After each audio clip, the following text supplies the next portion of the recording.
이스라엘 백성이 광야 40년 훈련을 마치고 마침내 가나안 땅으로 들어갔습니다. 그리고 여호수아를 따라서 가나안 땅을 정복하는 일도 이루어졌습니다. 이제 이스라엘 백성이 남은 것은 무엇이냐면 하나님의 원대한 비전과 꿈을 따라서 약속의 땅으로 왔기 때문에 그곳에서 이제는 하나님의 복을 누리며 승리하는 삶을 살아가면 됩니다.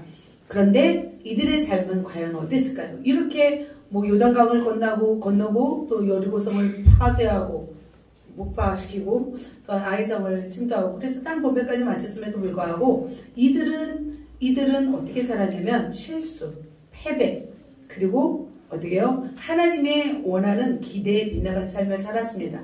그들은 어떻게 되냐면 그렇게 살면서 다시 죄를 짓고 나면 하나님이 또 다시 원수들을 붙여주십니다. 그 원수들의 공격을 받으면서 또 하나님을 찾고 구합니다. 그러면 하나님이 또 이스라엘 백성에게 사사를 보내서 이스라엘 백성을 구합니다. 이러한 사이클이 몇 년이 반복되냐면 350년이 반복됩니다. 사사 사이클이에요. 악행을 저지르면 하나님의 진노를 받고 그러면 또 이방 백성의 압제를 받고 그러면 부르짖습니다. 그러면 또 구원하는 이 일들을 사이클을 계속하여 이렇게 보내는 것을 볼 수 있습니다. 이 350년 동안 가운데 존재했던 사람 중에 수수께끼 같은 인물을 소개하려고 합니다. 그 사람이 바로 누구냐면 유명한 사사 삼손입니다. 이 삼손은 천하장사 플러스 바람둥이, 카사노바 이렇게 퓨전한 듯한 사람입니다. 그의 출생은 굉장히 좀 특이합니다. 기이합니다.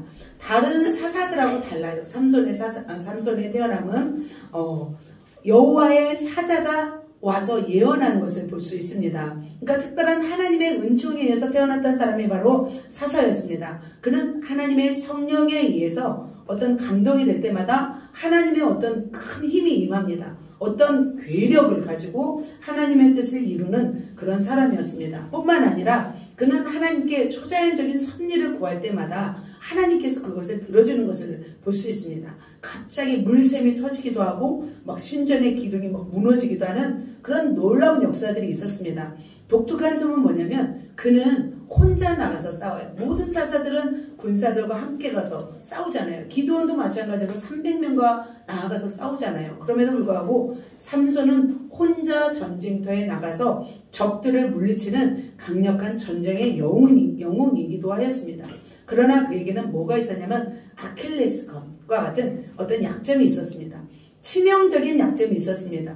그럼에도 불구하고 그에게 약점이 있음에도 불구하고 하나님은 그 약속의 땅에서 이스라엘을 구하시고 그를 통해서 하나님의 나라를 이루어 가시는 것을 볼 수 있습니다.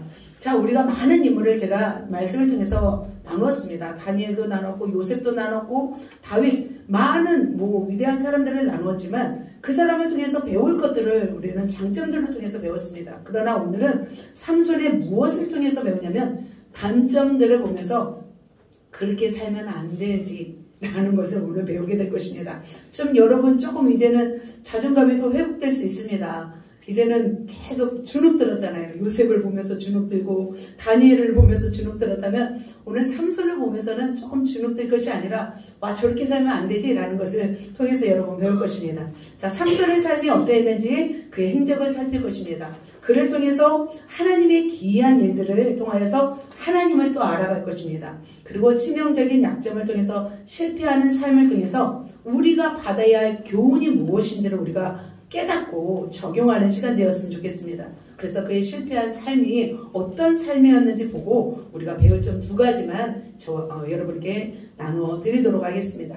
같이 함께 은혜 받으시기를 예수님의 이름으로 축복합니다. 네. 자, 첫 번째. 자, 무엇을 우리가 통해서 배워야 하냐면 첫 번째 같이 읽겠습니다. 시작. 치명적 약점을 극복하라. 치명적 약점을 발견하고 제거하라. 여러분 치명적 약점이 있습니까? 삼손에게는 바로 치명적인 약점이 있었습니다. 그런데 그 약점을 그는 발견하지 못하고 제거하지 못했습니다. 그렇다면 저와 여러분은 어떻게 해야 될까요? 우리는 치명적 약점을 발견하고 제거해야 될 줄 믿습니다. 그는 치명적인 약점을 가지고 있었습니다. 그는 많은 강점이 가지고 태어났지만 그 약점이 그의 발목을 잡았습니다. 그의 약점 때문에 그는 비참한 삶을 살게 되었습니다. 그렇다면 그의 약점이 무엇이었는지 그의 삶을 한번 출생부터 한번 살펴보도록 하겠습니다. 자, 여호수아가 죽고 사사들이 활동하던 시대에 6번째 이스라엘 백성이 하나님의 목전에 악을 행합니다. 그러자 하나님은 어떻게 하시냐면 블레셋에 의하여 그들을 고통받게 합니다. 40년 동안. 자, 이스라엘 백성이 40년 동안 이 고통을 받게 되자 이스라엘 백성은 또 어떻게 하나님께 부르짖게 됩니다. 그러자 하나님은 이 블레셋에 고통받는 이스라엘을 구원하기 위해서 하나님의 사자, 여호와의 사자가 직접 내려와서 한 사람을 지목하고 그에게 찾아오십니다. 그가 누구냐면 바로 이 내용입니다. 사사기 13장 3절입니다. 같이 읽겠습니다. 시작. 여호와의 사자가 그 여인에게 나타나서 그에게 이르시되 보라, 내가 원래 임신하지 못함으로 출산하지 못하였으나 이제 임신하는 아들을 낳으니 그 이름을 삼손이라 하라. 이렇게 하겠죠. 자, 소라 땅의 단지파 가운데, 단지파가 굉장히 작은 지파였어요. 그 지파 가운데 마누아라 이름하는 자가 있었습니다. 그 아내가 임신하지 못했어요. 그런데 여호와의 사자가 나타나서 이젠 아들을 낳을 것이다 라고 말씀하였어요. 그러고 나서 아들을 낳습니다. 그런데 그는 어떤 자로 낳게 되냐면 나실인이라고 구별되어서 하나님께서 그 아들을 주신다고 하십니다. 나실인은 특별히 구별한 사람입니다. 그래서 나실인으로 살아가려면 특별한 규정이 있었습니다. 바로 평생 동안에 포도주를 먹으면 안 됩니다. 그리고 어떤 부정한 것도 만지면 안 됩니다. 시체를 가까이 하면 안 됩니다. 그리고 삭도, 머리를 밀면 안 돼. 머리를 자르지 않으면 머리를 자르면 안 되는 그런 규정을 가지고 있는 사람이 바로 나실인이었습니다. 이렇게 삼손은 특별한 은총 가운데 태어났지만 그는 치명적 약점을 가지고 있었습니다. 치명적 약점을 하나님이 주신 것이 아니죠. 그 사람의 성향이죠. 그는 특별하게 태어난 존재를 소중하게 여긴 나머지 자신의 취약점을 대수롭게 생각하지 않았던 것입니다. 그렇다면 삼손에게 있었던 치명적 약점은 무엇일까요? 그는 이제 설명하도록 하겠습니다. 치명적 약점으로 인해서 그의 인생이 무너지게 되었습니다. 삼손에게 있어서 치명적 약점, 그의 아킬레스건은 무엇이냐면 여자에게 약했어요. 우리는 그 여자에게 여성 편력적인 그런 성향을 가지고 있었습니다. 우리는 그 약점을 아킬레스건이라고 이렇게 말하고 있습니다. 원래 아킬레스건이라는 말은 히랍의 신화에서 나온 말이었습니다. 아킬레스라는 전쟁 영웅에서 비롯된 말이었습니다. 아킬레스가 태어났습니다. 그런데 그를 불멸의 몸으로 만들기 위해서 스타엑스라는 불멸의 강에 이 아이를 집어넣습니다. 그런데 집어넣을 때 발목을 잡고 이 아이를 집어넣습니다. 그래서 온몸은 갑옷처럼 단단해졌으나 그 뒤꿈치는 일반 사람들과 같이 약하게 똑같죠. 이렇게 살아가게 됩니다. 결국 장성하게 돼요. 아킬레스가 장성하여 전쟁에 나갔는데 아무도 그를 이길 사람이 없었습니다. 그런데 어느 날 그의 뒷 발꿈치에 독화살이 와서 맞게 됩니다. 바로 이것이죠. 아킬레스 건이라고 하죠. 그 아킬레스에 바로 독화살을 맞게 돼서 바로 치명적으로 그 독화살이 퍼지면서 이 아킬레스가 죽게 되었습니다. 그래서 전쟁에서 패하게 됩니다. 바로 이 치명적 약점이라는 뜻은 이 아킬레스의 건이라는 말에서 생겨나게 되었습니다. 이것이 우리가 설교할 건 아니지만 그냥 잠깐 설명하고 넘어갑니다. 삼손의 이 아킬레스건은 무엇이냐면 여성을 탐하는 집착에 있었습니다. 결국 그는 여자에 대한 육신의 정욕, 안목의 정욕에 사로잡히게 되어서 결국 무너지는 삶을 살았습니다. 삼손이 과연 어떻게 좀 여자에게 집착했는지 한번 말씀을 통해서 한번 보도록 하겠습니다. 나실인으로서 하나님에서 특별한 어떤 선지자, 어떤 제사장, 어떻게 보면 왕이라고 할 수 있죠. 그런 사람으로 하나님이 부르셨음에도 불구하고 이런 치명적인 약점이 있었는지 과연 성경에서 한번 보도록 하겠습니다. 첫 번째, 그가 사랑한 여인들이 있습니다. 첫 번째 있습니다. 누구예요? 블레셋 딥나의 여인을 사랑합니다. 삼손은 태어나기 이전부터 택함을 받은 나실인이었습니다. 그는 규정을 지키지 않은 삶을 살았습니다. 삼손은 하나님의 영으로 충만을 받고 나서 어디로 내려가냐면 블레셋 딥나 지역으로 내려갑니다. 그런데 그는 그때가 언제였냐면 하나님의 신으로 충만했던 상태였습니다. 하나님의 권능에 사로잡혀서 딥나로 내려간 일은 하나님의 어떤 큰 일을 이루기 위함이었습니다. 그러나 삼손은 하나님에 집중하기보다는 무엇에 집중했냐면 거기서 한 여인을 보았습니다. 한 여인을 보자마자 그의 마음이 완전히 어떻게 해요? 무뎌지고 말았어요. 하나님의 영에 감동되었지만 그 마음이 너무 컸기 때문에 하나님의 영을 어떻게 무시하게 되었던 것을 볼 수 있습니다. 블레셋 사람의 딸들 중에서 보세요. 블레셋 사람의 딸들 중에서 한 여자를 보았사오니 이제 그를 아내로 맞아야 내 아내로 삼게 하소서 이렇게 말하고 있어요. 자, 딥나로 내려갔어요. 그런데 한 여자를 보자마자 하나님이 어떻게 보면 보냈다면 그곳에서 하나님이 하실 일을 봐야 되는데 여자를 보자마자 다시 올라온 거예요. 하나님의 일을 하기 전에 바로 이렇게 한 것을 볼 수 있습니다. 그런데 하나님은 이렇게 우리 그 삼손에게 그 딥나 여인을 사랑하라고 하는 것이 아니었습니다. 그는 지금 하나님의 뜻보다 자기의 눈에 좋은 대로 사람을 보자마자 어떻게 됐어요? 빠져버렸던 것이에요. 그래서 딥나 여인과 결혼하는 것을 아주 우습게 생각했습니다. 쉽게 생각했습니다. 그리고 나서 부모에게 와서 그 여인을 달라고 결혼하게 해달라고 강경하게 요청하는 것을 볼 수 있습니다. 그는 자신의 육적인 눈에 어떤 그 감정의 눈이 멀어서 하나님의 율법을 어기면서까지 결혼하려고 하는 모습을 보았습니다. 그런데 부모도 그것을 꺾지 못하는 것을 볼 수 있습니다. 하나님께서는 그런데 이방 여인과 결혼하는 것을 원치 않으셨지만 하나님이 막으셨을까요? 허락해 주셨을까요? 하나님이 막지 않으셨어요. 오히려 역사의 주관자이신 하나님은 이 섭리의 과정을 통하여 하나님의 뜻을 이루시기 위해서 합력하여 서로를 이루시는 것을 볼 수 있습니다. 오히려 삼손이 여인을 사랑함으로 인해서 블레셋과 어떤 전쟁에 어떤 승리하게 하시는 하시기 위해서 삼손을 도구로 삼는 것을 볼 수 있습니다. 그래서 이렇게 하나님은 규정했어요. 그들과 혼인하지도 말고 내 딸을 그들의 아내에게도 주지 말 것이요 그들의 딸도 내 며느리로 삼지 말라. 이렇게 하나님이 말씀하셨음에도 불구하고 바로 이 삼손과 그 부모는 그 여인하고 결혼하게 됩니다. 나시린인 어떤 이 삼손은 여인을 사랑하고 결국 결혼하게 되지만 어떻게 되냐면 그 아내도 빼앗겨 버려요. 삼손의 친구에게 주게 되고 그 여인과 아버지도 결국은 불에 타서 죽게 되는 것을 볼 수 있습니다. 비참한 어떤 결과가 이루어집니다. 그래서 삼손은 결국 이 여인을 사랑한 것으로 분노와 상처만 쌓이게 되고 이 여인을 사랑한 것에 그 어떤 실패와 슬픔으로 마무리된 것을 볼 수 있습니다. 자, 두 번째로 삼손이 사랑한 여인입니다. 누구예요? 가사의 기생을 사랑합니다. 또 하필 누구를 사랑해요? 이제는 기생을 사랑해요. 자, 사사기 16장 1절입니다. 시작. 가사에 가서 거기서 한 기생을 보고 그에게로 들어갔더니 자, 가사로 내려갑니다. 삼손은 이방 지역에 사는 기생으로 갑니다. 왜 하필 가사에 사는 기생으로 갈까요? 그러니까 삼손이 문제가 많은 사람일까요?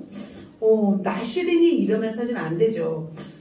그런데 왜 이렇게 가사에까지 가서 또 기생에게 빠질까요? 이스라엘 여성들이 얼마 많은데. 그런데 이스라엘 여인들이 별로 아름답지 않았나 봐요. 왜냐면 순하고 거룩하고 하나님의 말씀대로 살다 보니까 뭐 얼굴을 예쁘게 하겠어요. 뭐 몸매를 예쁘게 가꾸겠어요. 그리고 광야 40년 동안 뭐만 봤어요?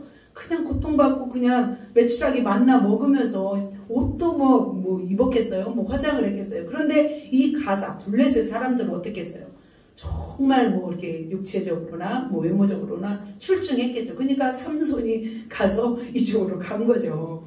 자, 이렇게 간 거예요. 헤브론에서 경계선이에요. 파란색이 유다와 블레셋 사이의 경계선이었습니다. 그래서 한 기생을 이렇게 만나러 가게 되고 그 모습이 또 어떻게 해요? 위기가 닥쳐오르게 됩니다. 왜냐하면 삼손이 갔다고 알려지자 그를 에워싸고 죽이려고 이제는 성문에 사람들이 매복한 것을 볼 수 있습니다. 삼손이 이제 가사의 기생집에 있다가 언젠간 나올 거 아니에요. 그때를 이제는 대비해서 사람들이 다 매복하고 있었습니다. 그런데 웃긴 해프닝이 벌어지고 있습니다. 삼손이 알았는지 몰랐는지 모르지만 밤중에 갑자기 일어나요. 삼손이. 그리고 괴력의 힘을 발휘하는 것을 볼 수 있습니다. 16장 3절입니다. 시작. 밤중까지 누워있다가 그 밤중에 일어나 성문짝들과 두 문설주와 문빗장을 떼어가지고 그것을 모두 어깨에 메고 헤브론 앞산 꼭대기로 가니라. 헤브론으로 가는 거예요. 지금 뭐 하고 있어요? 지금 막 힘자랑하고 있어요. 엄청 먼 거리인데 성문짝을 빼고 두 문설주를 들고 가는 거예요. 한마디로 뭐냐면 자신의 힘을 엉뚱한 곳에 쓰고 있어요. 그러니까 너무 아깝죠. 힘자랑한다고 누가 상 주는 것도 아닌데 지금 삼손은 이 일을 하고 있습니다. 자, 삼손은 이렇게 가사 사람들 매복간 가사 사람들에겐 당하지 않았지만 자신의 어떤 시간과 에너지와 힘을 어떻게 하고 있어요? 지금 낭비하고 있는 것이에요. 가사의 기생에게 낭비하고 성문짝을 부숴서 들고 나오는 일에 낭비하는 것을 볼 수 있습니다. 저는 참 재밌더라고요. 이 캐릭터를 보면서. 자, 세 번째로, 자, 가사의 여인을 사랑했어요. 세 번째 누구를 사랑해요? 들릴라. 많이 보셨죠? 들릴라를 사랑했습니다. 어디에 살고 있어요? 소렉 골짜기에 들릴라라는 이름하는 여인을 사랑합니다. 아까 가사의 여인 이름이 나오지 않아요. 딥나 여인 이름 나와요? 이름이 안 나와요. 그런데 소렉 골짜기에 이름이 나와요. 자, 이렇게 또 기생을 만난 후에 가만히 있지 않았습니다. 소렉 골짜기에 있는 바로 이 여인도 바로 그런 기생이라고 볼 수 있습니다.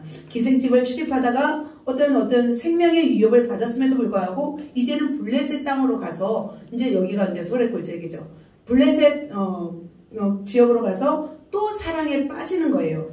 자, 이렇게 일명 삼손은 어떤 사람이었냐면 금사빠였어요. 금사빠 뭔지 아세요? 금방 사랑에 빠지는 여인. 여러분 금사빠 있습니까? 러닝맨의 우리 이광수 씨가 알아요. 금방 사랑에 빠지는 남자. 바로 삼손이 금사빠였습니다. 자, 삼손의 운명을 판가름할 이 여인이 이름이 본문에서 소개하고 있어요. 누구예요? 바로 들릴라였어요. 왜 이렇게 이름을 소개하냐면 왜냐면 삼손을 죽음으로 몰아넣는 결정적인 역할을 하였기 때문에 이 이름까지 등장하는 것을 볼 수 있습니다. 삼손의 생에 어떤 마지막으로 사랑한 여인은 어떤 삼손에게 치명타를 주게 될 여인이었어요. 그러나 삼손은 그것을 어떻게 예감했을까요? 예감하지 못했어요. 영적 감각이 상실되었고 눈이 멀었기 때문에 그것을 분별하지 못했습니다. 그 여인은 바로 소렉 골짜기에 살고 있었습니다. 그것은 예루살렘으로부터 한 24km 떨어진 곳이었습니다. 그리고 이 소렉 골짜기 이것은 한 32km 되는 이렇게 뻗어지는 어떤 우기에만 물이 흐르는 그런 계곡이었다고 합니다. 소렉이라는 뜻은 덩굴손 그런 줄기라는 의미를 가지고 있습니다. 약간 어떤 삼손을 올가맬 듯한 어떤 복선을 좀 깔고 있지 않을까 저는 생각이 들었습니다. 그런데 이렇게 소렉 골짜기에 가서 누구를 사랑했어요? 바로 들릴라를 사랑하자. 다 어떤 일이 있을까요? 아까 가사 성읍에 누가 왔어요? 사람들이 매복했잖아요. 바로 이제 그 성문짝을 들고 하니까 감히 덤비지는 못하고 나름대로 그들은 머리를 쓰게 됩니다. 16장 5절입니다. 이건 길지만 같이 한번 읽겠습니다. 시작. 블레셋 사람의 방백들이 그 여인에게로 올라와서 그에게 이르되 삼손을 깨워서 무엇으로 말미암아 그 큰 힘이 생기는지 그리고 우리가 어떻게 하면 능히 그를 결박하여 불복하게 할 수 있는지 알아보라. 그리하면 우리가 각각 은 1100개씩 내게 주리라. 자, 이제는 정면으로 맞서면 자기들이 이길 수 없다는 걸 알았어요. 이제는 누구를 그래서 돈으로 매수하는 거예요? 들릴라를 돈으로 매수하는 거예요. 은 몇 개를 주는 거예요? 1100개씩 주는 거예요. 자, 삼손은 네피리무스도 아니었어요. 아낙 자손처럼 거인도 아니었어요. 신체 구조가 일반 사람들보다는 컸지만 별다를 게 아니었습니다. 겉모습만 봐서는 그 힘이 어디에서 나오는지 알 수 없었습니다. 그래서 블레셋 5 방백들은 삼손의 약점, 삼손이 어디에서 그 힘이 나오는지를 발휘하는지를 알게 하기 위해서 원천을 캐내라고 들릴라에게 가서 돈을 주었습니다. 1100개씩을 주었습니다. 그렇다면 이 1100개가 얼마큼 큰지 우리가 알 때 들릴라가 왜 그렇게 정말 힘을 다해서 알아내려고 하는지 한번 보도록 하겠습니다. 자, 들릴라에게 찾아온 그 5 방백은 자, 은 1100개씩 준다고 하였는데 이것을 다른 말로 하면 은 1100세겔이라고 볼 수 있습니다. 세겔은 구약시대의 이스라엘 중량의 단위였어요. 그래서 1세겔은 11.4g이래요. 이것을 이제 이제 1세겔을 화폐로 바꾸면은 약 4만 원 정도가 1세겔이래요. 근데 1100세겔이잖아요. 그러면 얼마예요? 바로 4,400만 원에 해당됩니다. 그러니까 5방백이 한 사람씩 준 것이 4,400명이면 400만 원이면 5명이 준다고 했으면 얼마 정도 돼요? 2억? 오, 계산을 확실하게 하시네요. 금방 하시네요. 자, 2억 2천이나 되는 것이에요. 자, 들릴라는 생계를 위해서 몸을 파는 사람이었어요.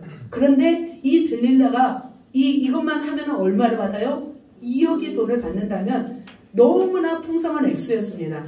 그래서 그는 전심전력을 다하는 거예요. 왜냐하면 이렇게 힘만 원천만 알아내면 그는 얼마 돈 평생 아무 일을 하지 않고 남을 그 돈을 벌기 때문에 그는 들릴라는 어떤 이것도 하나의 수단이었죠. 굉장히 큰 뭐라고 하죠? 기회였던 것을 볼 수 있습니다. 그러니까 5방백은 끊임없이 그 삼손의 일거수일투족을 보고 있었던 거예요. 그리고 회의도 했던 것을 볼 수 있습니다. 그래서 노선이 어디로 가고 있는지를 다 보고 있었던 것을 볼 수 있습니다. 마찬가지로 저와 여러분도 여러분이 어디 노선을 가고 있는지 사단은 볼 수 있을까요? 안 볼까요? 사단은 보고 있다는 거예요. 그래서 우리도 조심해야 되겠다는 생각이 들었습니다. 자, 들릴라 입장에서는 절호의 기회였습니다. 그래서 4번에 걸쳐서 그것을 알아낸 것을 볼 수 있습니다. 첫 번째로는 계속 이제 들릴라가 이제 삼손을 꼬입니다. 첫 번째, 마르지 아니한 새 활줄 7으로 결박하면 다른 사람과 같아지리라 또 말합니다. 두 번째, 쓰지 아니한 새 밧줄로 나를 결박하면 내가 약해져서 다른 사람과 같아지리라.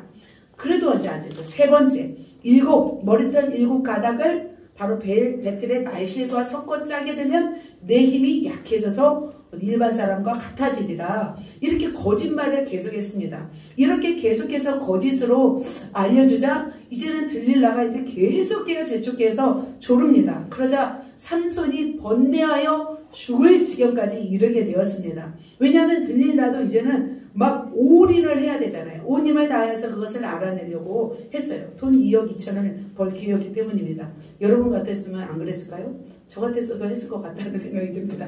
자, 이렇게 삼손은 자기가 나시린이잖아요. 초인적 힘의 근원이 어디에서 나온지 알았을까요? 몰랐을까요? 알았어요. 성경에 알았다고 나오더라고요. 그런데 이미 2가지를 어겼어요. 뭘 어겼어요? 사자의 죽음에서 꿀을 취하면서 부정한 시체를 가까이 했던 것, 부정한 것을 가까이 했던 것. 두 번째로 딥나에 가서 결혼식에서 뭘 마셨어요? 포도주를 마셨어요. 두 번째 규례까지 어겼어요. 마지막 세 번째 기회예요. 나시린은 머리를 자르면 안 되는데 이것만 지금 남아있는 상태였습니다. 그러나 이것을 이제는 완전히 어길 경우에 하나님께 버림을 당하고 그의 힘의 원천이 이제는 사라지고 사사로서의 자격이 박탈됨을 그는 알았습니다. 그래서 그는 계속해서 거짓말을 하고 있었던 것을 볼 수 있습니다. 그런데 이렇게 들릴라가 계속해서 요구했지만 그 완전히 거부했어요. 조금 미련이 남아있었어요. 들릴라에 대한 미련이 남아있었어요. 그의 유혹에 빠져들고 있었습니다. 자기로서는 끝까지 자기의 생명이 위험하기 때문에 그것을 끝까지 숨기고 싶었지만 이미 감정적으로는 들릴라의 유혹에 빠져들고 있었습니다. 그런데 결국 어떻게 되냐면 삼손은 천기누설을 하게 됩니다. 바로 16장 17절입니다. 같이 읽겠습니다. 삼손이 진심을 드러내어 그에게 이르되 내 머리 위에는 삭도를 대지 아니하였나니 이는 내가 그에서부터 하나님의 나시린이 되었습니다. 만일 내 머리가 밀리면 내 힘이 내게서 떠나고 나는 약해져서 다른 사람과 같으리라 하니라. 삼손이 알았어요? 몰랐어요? 알았어요. 그런데 결국 이렇게 비밀을 말하게 됩니다. 그러자 비밀을 말하자마자 들릴라가 어떻게 했어요? 이제 무릎에다 뉘어놓고 이제 머리를 이제 가위로 잘라든지 칼로 잘랐겠죠. 그리고 나서 블레셋 방백들이 다 매복해 있었잖아요. 집에. 그리고 나서 블레셋 사람들이 바로 삼손의 2눈을 뽑아요. 가장 2눈으로 죄를 범했던 삼손의 2눈을 뽑습니다. 그리고 나서 노줄로 몸을 완전히 올감해서 옥으로 데려갑니다. 그리고 나서 뭘 시켜요? 비참한 이렇게 자른 것을 볼 수 있습니다. 비참한 신세가 되고 말았습니다. 그러니까 영웅이 하루아침에 뭐가 된 거예요? 옥에서 맷돌을 돌리고 있는 짐승과 다름없는 존재가 되었던 거예요. 그러니까 이 일은 순식간에 이루어졌어요. 막 몇 년 막 이렇게 걸리지 않았어요. 적어도 뭐 한 달, 한두 달 뭐 계속 있겠어요. 이 뭐지 이 기생집인데 이런 몸을 파는 여성의 집인데 뭐 삼손이 계속 있을 리가 없었겠죠. 불과 뭐 몇 주 안에 일어났던 일이었습니다. 그러니까 삼손도 이렇게 비밀을 누설하면 그렇게 될 거라고 생각했을까요? 생각하지 않았던 일이 닥쳤던 것입니다. 이렇게 삼손은 자기의 치명적 약점을 계속하여 제거하지 않은 결과 엄청난 이런 비참한 결과가 되었습니다. 마찬가지입니다. 우리도 마찬가지입니다. 우리의 자신의 약점을 우리가 가볍게 여긴다면 멸망으로 이르는 길이 하루아침에 이루어질 수 있다는 것을 우리도 명심해야 될 줄 믿습니다. 자, 삼손의 이런 삶을 보면서 여러분은 어떤 생각이 들었습니까? 삼손이 좀 미련해 보이십니까? 네? 불쌍하십니까? 저는 지금 아찔하다는 생각이 들었습니다. 왜냐하면 우리도 넘어질 수 있는 사람임을 깨닫게 되면서 경각심을 갖게 되었습니다. 대부분 사람은 삼손이 여자에게 여자의 약하다는 그런 면만 보고서 삼손이 미련한 사람이다라고 생각할 수 있습니다. 그러나 우리가 생각하기로 그냥 힘만 세고 미련한 사람이 아니었습니다. 그는 굉장히 지혜로운 사람이었습니다. 수수께끼를 내면서 블레셋 사람들을 골탕 먹이려고 생각하기도 하였고, 아까 누구예요? 들릴라에게도 계속 거짓말로 계속 꾸며서 말하기도 하고, 그는 이제 또 지나서 이제 말씀드리겠지만 여우 300마리를 잡아서 정말 블레셋 논밭으로 보내서 그것을 쑥대밭으로 만드는 기괴한 지혜를 가진 사람이었습니다. 그는 미련한 사람이 아니라 지혜로웠지만 그 지혜로 누구를 살피지 못했어요? 자신을 살피지 못했던 사람이었습니다. 그래서 삼손의 실패는 뭐냐면 갑자기 저지르는 실수가 아니었어요. 왜냐하면 들릴라가 첫 번째 여인이었어요? 아니에요.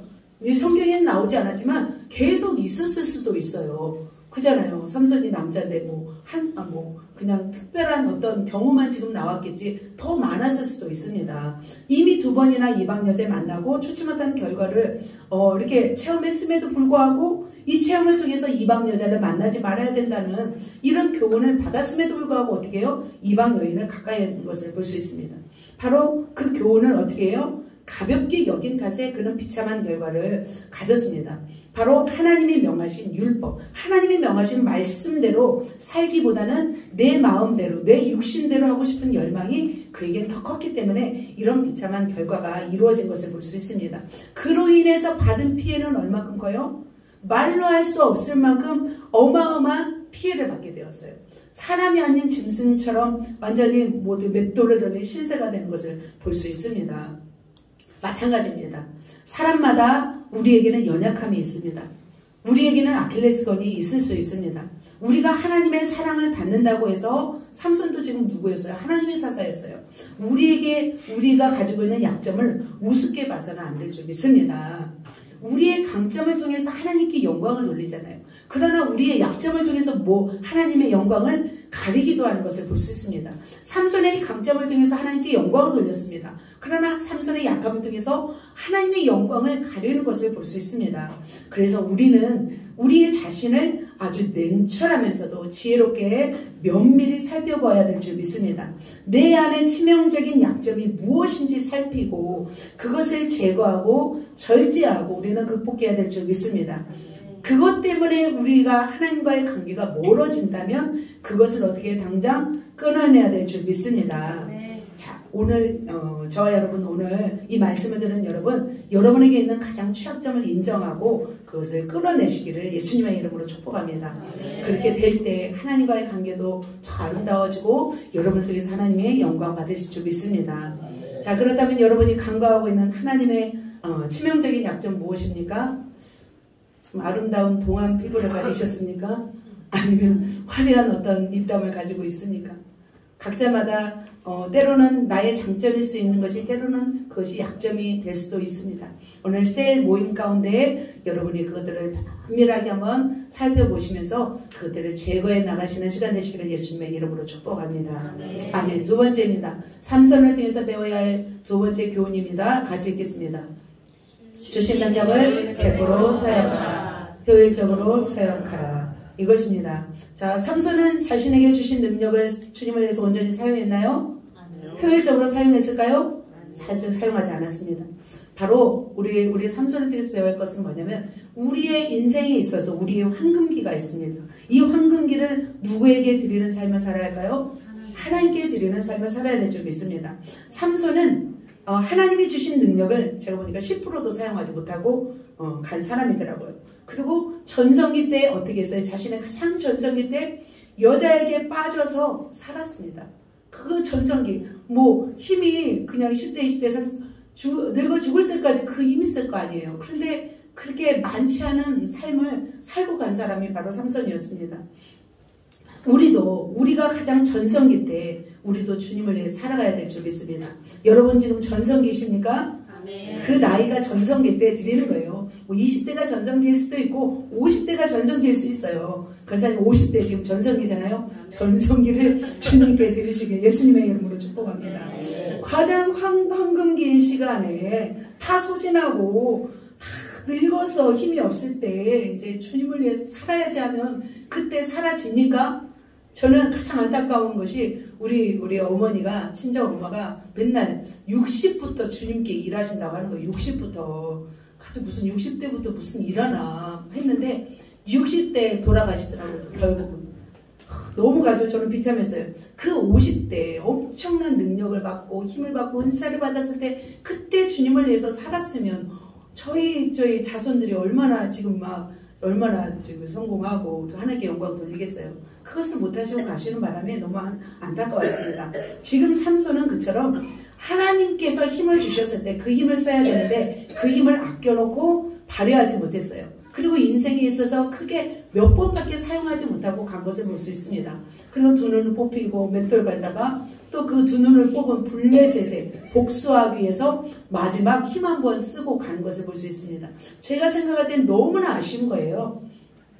자, 삼손의 인생에서 보면은 충분히 이제 물이 들어올 때 충분히 노를 저어야 했습니다. 그런데 물 들어올 때 그는 뭐 했냐면 육신의 쾌락에 빠진 삶을 살았습니다. 하나님이 자신에게 부여한 그 능력을 총동원하여서 그렇게 주님을 위해 살아가야 되는데 그는 쬐끔 간혹가다 한 번씩 하나님의 능력을 발휘하며 산 것을 볼 수 있습니다. 저는 그렇게 생각이 되더라고요. 어쩌면 하나님께서 그에게 능력과 힘을 주신 이유는 지금 이스라엘을 누가 괴롭히고 있어요? 블레셋이 괴롭히고 있어요. 그래서 하나님은 이 블레셋을 어떻게 하고 싶어요? 싹쓸이 하고 싶은 싹쓸이 하려고 하셨을 수도 있다는 생각이 들었습니다. 왜냐하면 여호수아를 통해서 모든 나라를 정복했지만 아직 정복하지 못한 나라들이 있었습니다. 그런데 그 정복하지 못한 나라들로 인해서 이스라엘 백성에게 올무가 되었던 것을 볼 수 있습니다. 그래서 삼손을 통해서 그 일을 하시고 싶었는데 삼손은 그 일을 했냐 이거죠. 자, 그렇다면 삼손은 정말 어떻게 했는지 한번 보도록 하겠습니다. 그 주신 능력을 몇 번 정도 사용했는지 한번 살펴보고 우리에게 주신 능력을 우리는 정말 최선을 다해서 다 사용하시기를 예수님의 이름으로 축복합니다. 네. 자, 보도록 하겠습니다. 첫 번째, 자, 삼손이 했던 일 첫 번째 뭐였어요? 시작. 사자를 왼손으로 죽인다. 자, 삼손은 하나님의 영이 강하게 임하자 사자를 찢어 죽입니다. 그에게 칼이나 다른 무기가 없었지만 도끼로 장작을 이렇게 쪼개듯이 어떻게 보면 맨손으로 사자를 둘로 쪼개서 죽인 것을 볼 수 있습니다. 같이 한번 말씀 읽겠습니다. 시작. 여호와의 영이 삼손에게 강하게 임하니 그의 손에 아무것도 없이 그 사자를 염소 새끼를 찢는 것 같이 찢었으나 그는 자기가 행한 일을 부모에게 알리지 않아. 여러분 염소 새끼도 찢기 힘들어요. 그죠? 남자분 가장 힘센 분 누구죠? 여기서 우리 정용락 성도님입니까? 우리 이용은 지사님이십니까? 양희수 지사님입니까? 아무튼 염소 새끼 찢을 수 있나요? 찢을 수 있어요. 그래요? 가운데 우리 지사님이 또 찢을 수 있다고 하시네요. 사자 찢을 수 있어? 사자는 못 찢죠. 자, 근데 삼손은 누구를 찢었어요? 사자를 찢었어요. 불가능. 사자에게 먹히지만 않으면 사는 건데 사자를 잡아서 찢었어요. 여호와의 신이 그에게 강하게 임하자 어떻게 사자를 찢어서 쪼개는 것을 볼 수 있습니다. 다윗도 사자를 이겼어요. 그러나 다윗에게는 뭐가 있었어요? 몽둥이가 있었어요. 지팡이 막대기로 가서 사자를 쫓아가서 잡았던 것을 볼 수 있습니다. 그리고 물맷돌로 골리앗을 이렇게 잡았어요. 맨손으로 하지 않았습니다. 그런데 삼손은 어떻게 맨손으로 달려가서 이 사자를 찢은 것을 볼 수 있습니다. 그러니까 하나님의 영이 임하자 사자를 죽이는 괴력의 힘이 막 일어난 거죠. 삼손이 자라면서 이제 처음 하신 일인 것 같아요. 그래서 하나님께서 한번 사자를 이길 수 있는 힘을 한번 처음으로 주시지 않았을까 그런 생각이 들었습니다. 그래서 자신의 능력을 어떻게 사용했어요? 자신을 물려고 달라드는 사자를 찢는데 첫 번째로 사용했습니다. 자, 삼손 보이시죠? 보시죠? 우리 천국 가면 한번 삼손 한번 보고 싶습니다.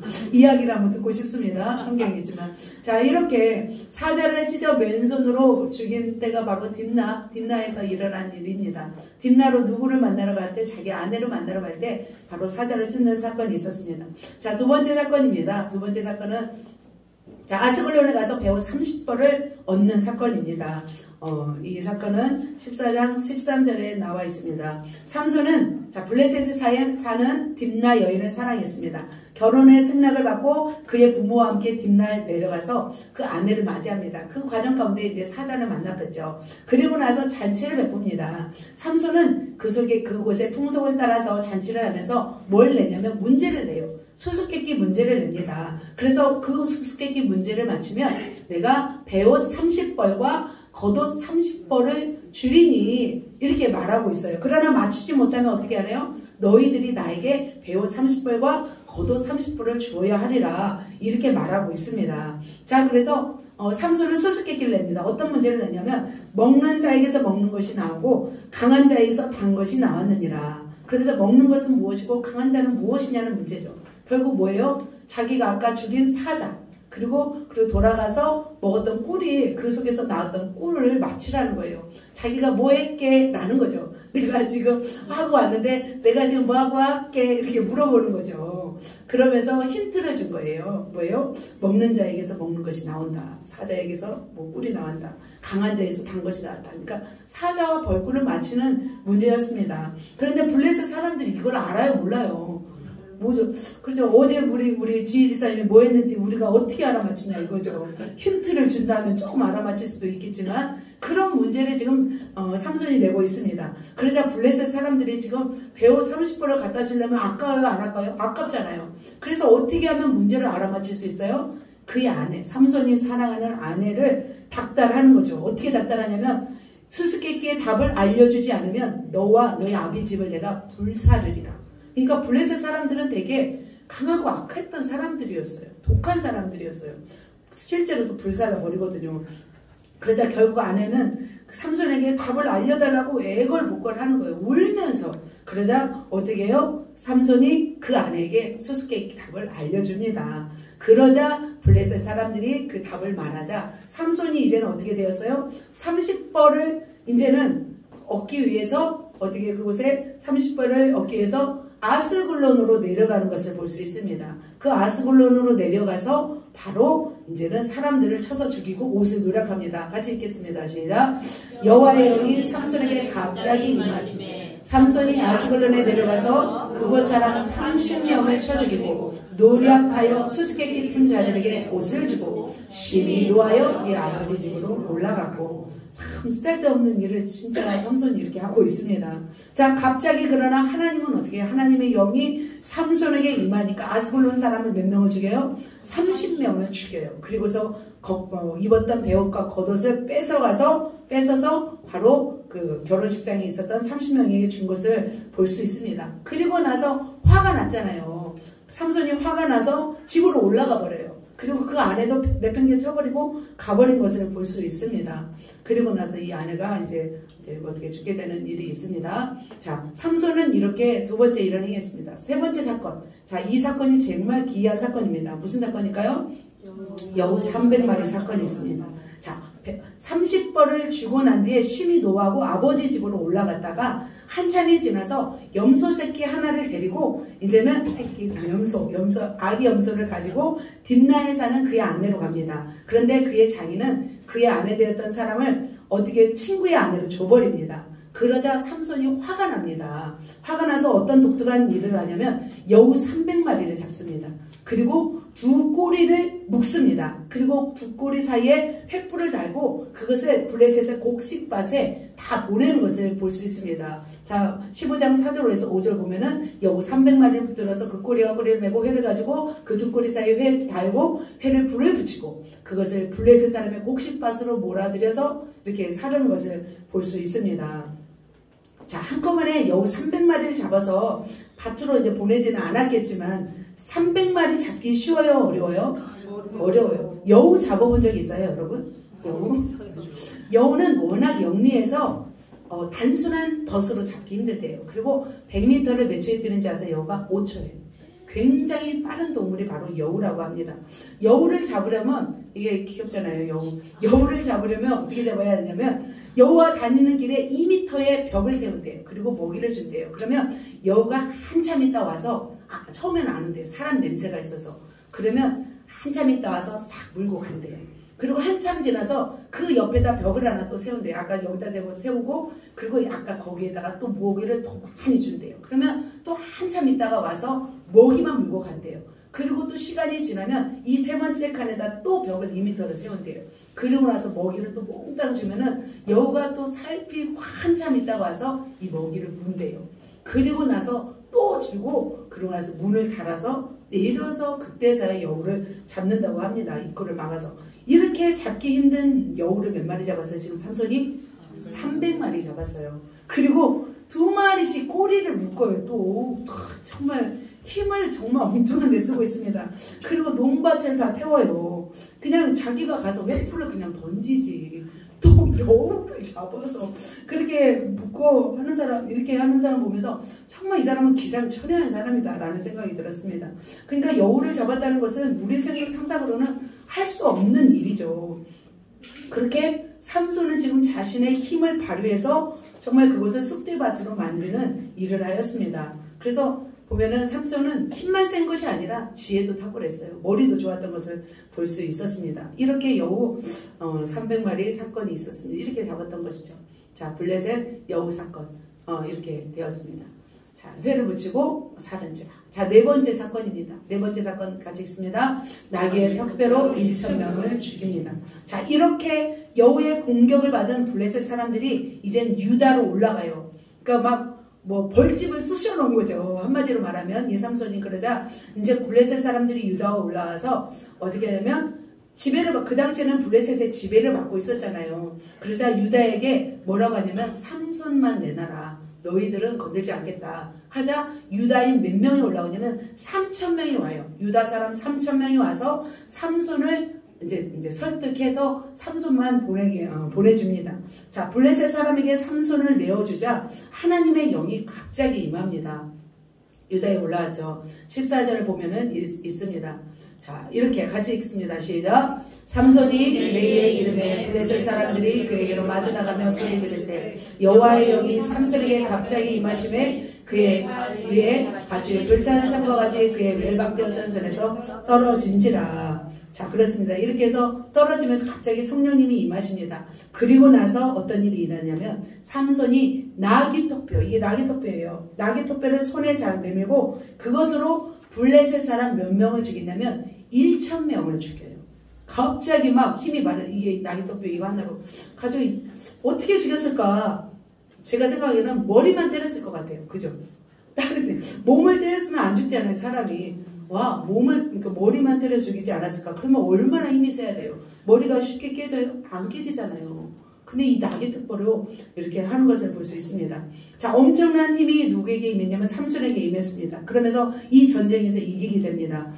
이 턱뼈에서 총알이 나오는 것도 아니고 이 턱뼈에 뭐 칼이 달린 것도 아닙니다. 무기도 아니었습니다. 그냥 삼손의 손이 들려져서 1,000명을 이렇게 죽이는 사건이 이렇게 일어났습니다. 자, 그 주위에 유다인 몇 명 있었어요? 3,000명이 있었어요. 3,000명 가만히 보고만 있었어요. 그러나 삼손 혼자서 이 일을 한 거죠. 어마어마한 괴력이 일어나서 그곳에 있었던 블레셋 사람들을 다 싹쓸이하는 것을 볼 수 있습니다. 자, 이 일이 하나님께서 삼손을 통해서 이루신 바로 그 일이었습니다. 이렇게 삼손이 이제 이 일을 마치고 조금 나라가 어떻게 되었을까요? 조금 나라가 좀 평안해졌을 거예요. 그런데 또 이제 마지막 사건이 일어납니다. 바로 들릴라의 유혹에 의해서 바로 자신의 비밀을 누설해버리고 그는 이제는 이빨이 빠진 사자처럼 힘의 근원인 머리털을 다 밀고 이제는 힘을 잃고 말았습니다. 두눈을 잃고 말았습니다. 그리고 블레셋에 가서 맷돌을 돌리고 있는 그가 이제는 마지막으로 한 일이었습니다. 자, 네 번째 사건은 뭡니까? 블레셋 방백 3,000명을 죽였습니다. 자, 이렇게 맷돌을 돌리고 있었을 때 그때 이제는 삼손이 어땠을까요? 이 비참한 가운데 회개를 하게 되었습니다. 그리고 하나님의 은혜를 다시 입어서 하나님이 한 번 더 기회를 주시는 사건이 있었습니다. 삼손은 인생에 있어서 모든 소망을 잃고 아무것도 볼 수 없는 그때에 최후의 순간에 한 번에 하나님의 히든카드를 주십니다.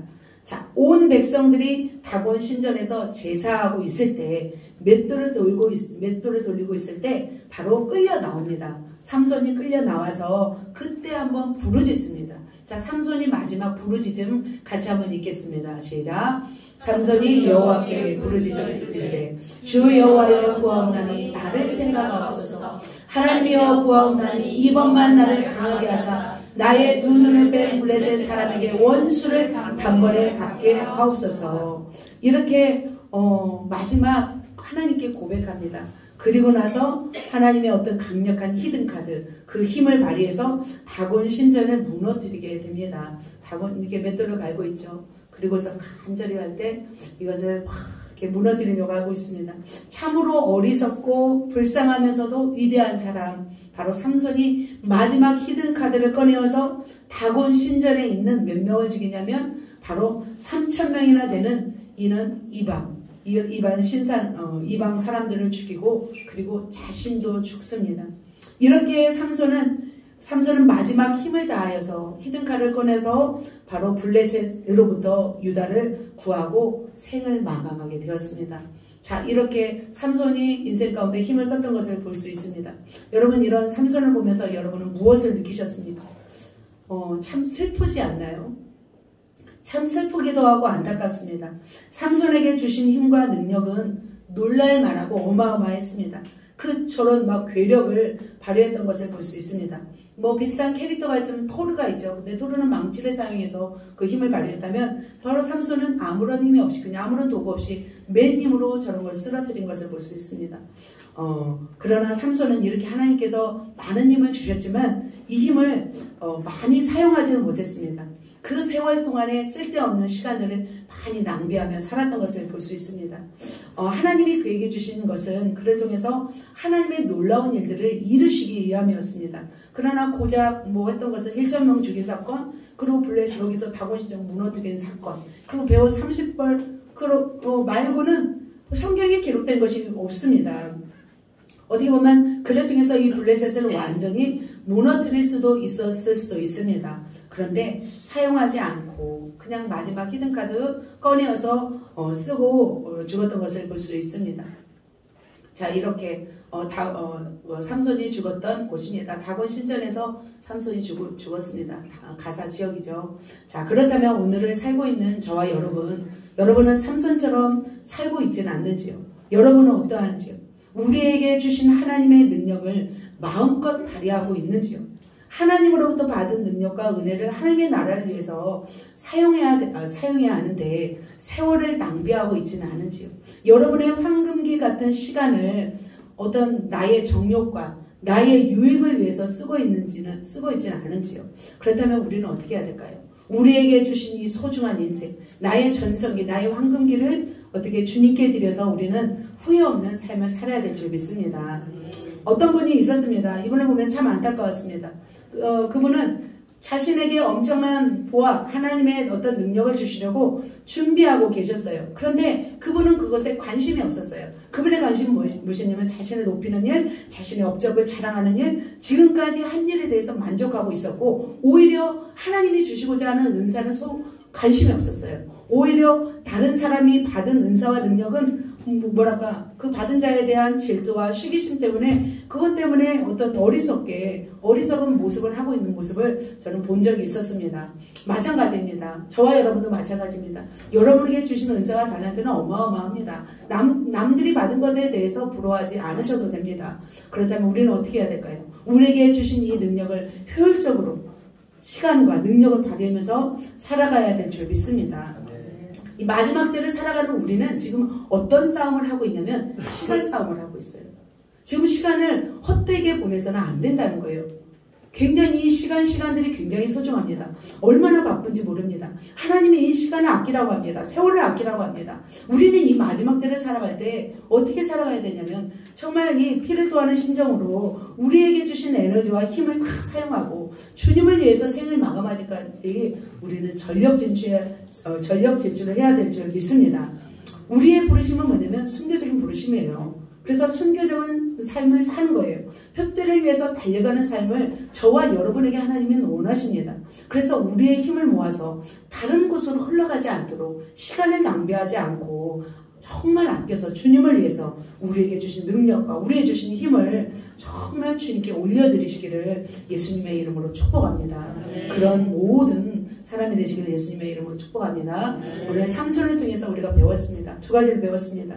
정말 치명적 약점을 우리는 극복해야 될 줄 믿습니다. 그리고 효율적으로 사용해야 될 줄 믿습니다. 삼손은 헛된 시간을 정말 헛되게 그 황금기를 정말 헛되게 보냈습니다. 그렇다면 저와 여러분 이제는 우리가 어떻게 살아가야 될까요? 바로 정말 효율적으로 시간을 정말 우리의 정욕을 우리의 힘과 마음을 정말 모아서 하나님께 영혼들에게 드리시기를 예수님의 이름으로 축복합니다. 자, 우리 한번 옆 사람에게 인사합시다. 힘을 주님께 드립시다. 우리 황금기를 주님께 드립시다. 자, 여러분은 황금기입니다. 기도하겠습니다.